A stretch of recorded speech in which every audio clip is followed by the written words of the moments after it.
श्री चंद्रशेखर आजाद। धन्यवाद सभापति जी। आज हम संविधान की गौरवशाली यात्रा पे जो 75 साल की बात कर रहे हैं, ये इनका काम है मेरा नहीं। माइक। धन्यवाद सभापति जी। आगे सर, आगे। आज हम संविधान की गौरवशाली यात्रा पे बात करने के लिए चर्चा कर रहे हैं। कल से ये चर्चा चल रही है सर। मैंने बहुत सारे दोनों पक्ष के और जितने भी हमारे मेंबर हैं सुना सर, उनको बड़े बड़े नेता हैं सर। इसके भाग 1 में लिखा हुआ है India that is Bharat, Hindustan नहीं लिखा हुआ है सर। लेकिन सारे नेता संविधान पे चर्चा कर रहे हैं, लेकिन हिंदुस्तान ही कहेंगे, भारत कहने की हिम्मत नहीं जुटा पा रहे हैं। ये बड़ा सवाल है सर कि क्या संविधान के हिसाब से बात रखी जा रही है। मैं धन्यवाद दूंगा फूले साहब बाबा साहब अम्बेडकर को और मेरे नेता मान्यवर साहब श्री काशीराम को। 25 नवंबर 1949 को संविधान को सौंपते हुए डॉक्टर बाबा साहब अम्बेडकर ने कहा था कि 26 जनवरी 1950 को हम विरोधाभास भरे जीवन में प्रवेश करने जा रहे हैं। राजनीतिक जीवन में तो हमारे पास समानता होगी, लेकिन सामाजिक और आर्थिक जीवन में असमानता होगी। क्या ये चुनौती आज 75 साल बाद दूर हुई है? भारत ने 26 जनवरी 1950 को संविधान लागू होने के साथ खुद को एक संप्रभु लोकतांत्रिक और गणतांत्रिक राज्य होने का ऐलान किया।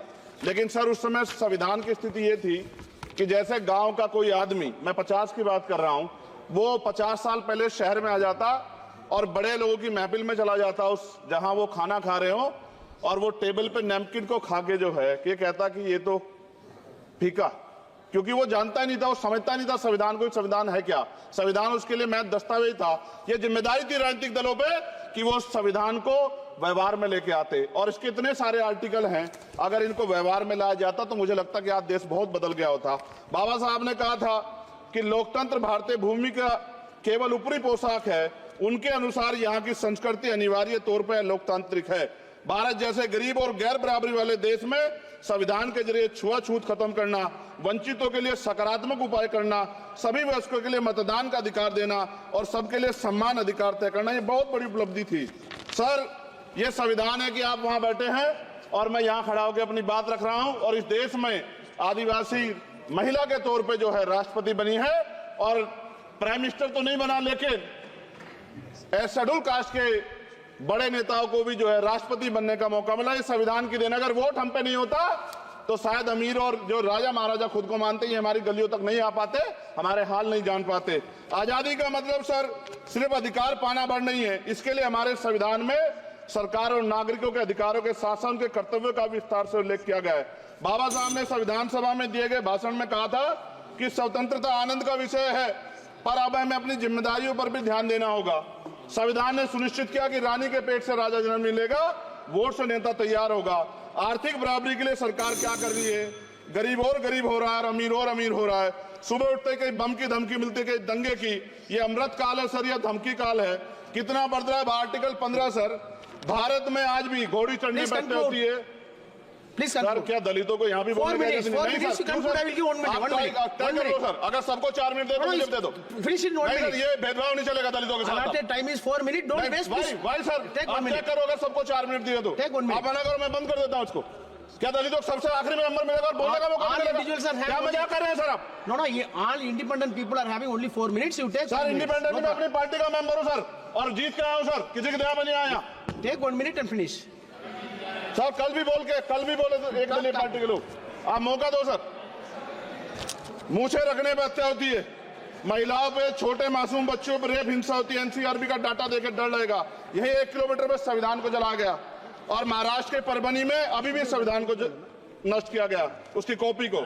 आर्टिकल 25-26 में संविधान में सभी को धार्मिक आजादी। कहाँ है दलितों की, मुसलमानों की, जैनों की, बौद्धों की, ईसाइयों की? छत्तीसगढ़ में सतनामी समाज को संविधान की अपनी धार्मिक आजादी के आधार पर जो है उनको अपमानित करके जेल में बंद कर दिया। संभल, अजमेर, अयोध्या सब इसका उदाहरण है।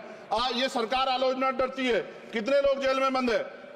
मिरान हैदर, खालिद सैफी, उमर खालिद खान, सिफा खान, गुलफ्शा फातिमा और आजम खान साहब राजनीतिक विरोध में बंद है। सरकार यहाँ बैठी है, सरकार सामाजिक न्याय की बात करती है। बताए कितने दलित मुख्यमंत्री बना रखे हैं आपने? 13 ज्यादा सरकार स्टेट में सरकार है। कितनी महिला मुख्यमंत्री है? आपकी सरकार ने सुप्रीम कोर्ट के आदेश के बाद रिजर्वेशन प्रमोशन में जारी नहीं किया, और ओबीसी को पॉलिटिकल रिजर्वेशन आप देंगे नहीं देंगे, आप बताने का काम करें। मैं 75 साल की गौरव यात्रा में हम एक सभ्य समाज नहीं बना पाए, इसलिए जाति आधार पर SC ST OBC के बच्चों को प्राइमरी स्कूल से लेकर उच्च संस्थानों में भेदभाव किया जाता है। सरकार निरंकुश हो गई, कोई बुलडोजर से कार्रवाई करता है। कल मंत्री जी ने कहा हमने राष्ट्रीय पिछड़ा वर्ग आयोग बनाया, 69 शिक्षक भर्ती में उसकी सिफारिशों को नहीं माना। EWS के जरिए आपने संविधान पे आरक्षण के प्रावधान पे हमला किया। 1 मिनट में खत्म कर रहा हूं सर। संविधान सर, न्यायपालिका में आर्टिकल 124 ये कहता है सर, ये अधिकार जो है, Sanjay sir ji please conclude sir 1 minute में प्लीज संविधान में न्यायाधीशों की नियुक्ति का अधिकार राष्ट्रपति के द्वारा होना चाहिए, अभी तक नहीं हो रही है। All India judicial service commission कब बनेगा? क्या चंद परिवार ही सर जज बन सकते हैं? और आज हम सर, मैं सरकार से सवाल पूछना चाहता हूं सर, सेवाओं में SC ST OBC वर्ग का कितना प्रतिनिधित्व है? भारत सरकार के मंत्रालयों के अधीन PSU में, बैंकों, बीमा कंपनियों में और स्वस्थायी संस्थानों में आउटसोर्स तथा कॉन्ट्रैक्ट पर वर्तमान कार्यरत कर्मचारी कुल कितनी संख्या है? आउटसोर्स और कॉन्ट्रैक्ट में कार्यबल SC ST OBC कितना प्रतिशत है?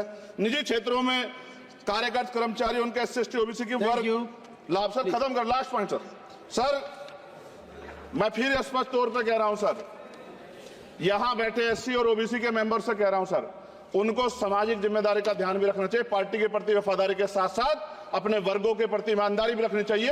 ईमानदारी नहीं होगी तो उन वर्गों का भला नहीं हो सकता, और हमें बहुत सरकारों से उम्मीद नहीं है। बहुत बहुत धन्यवाद सर। थैंक यू, बहुत बहुत धन्यवाद सर।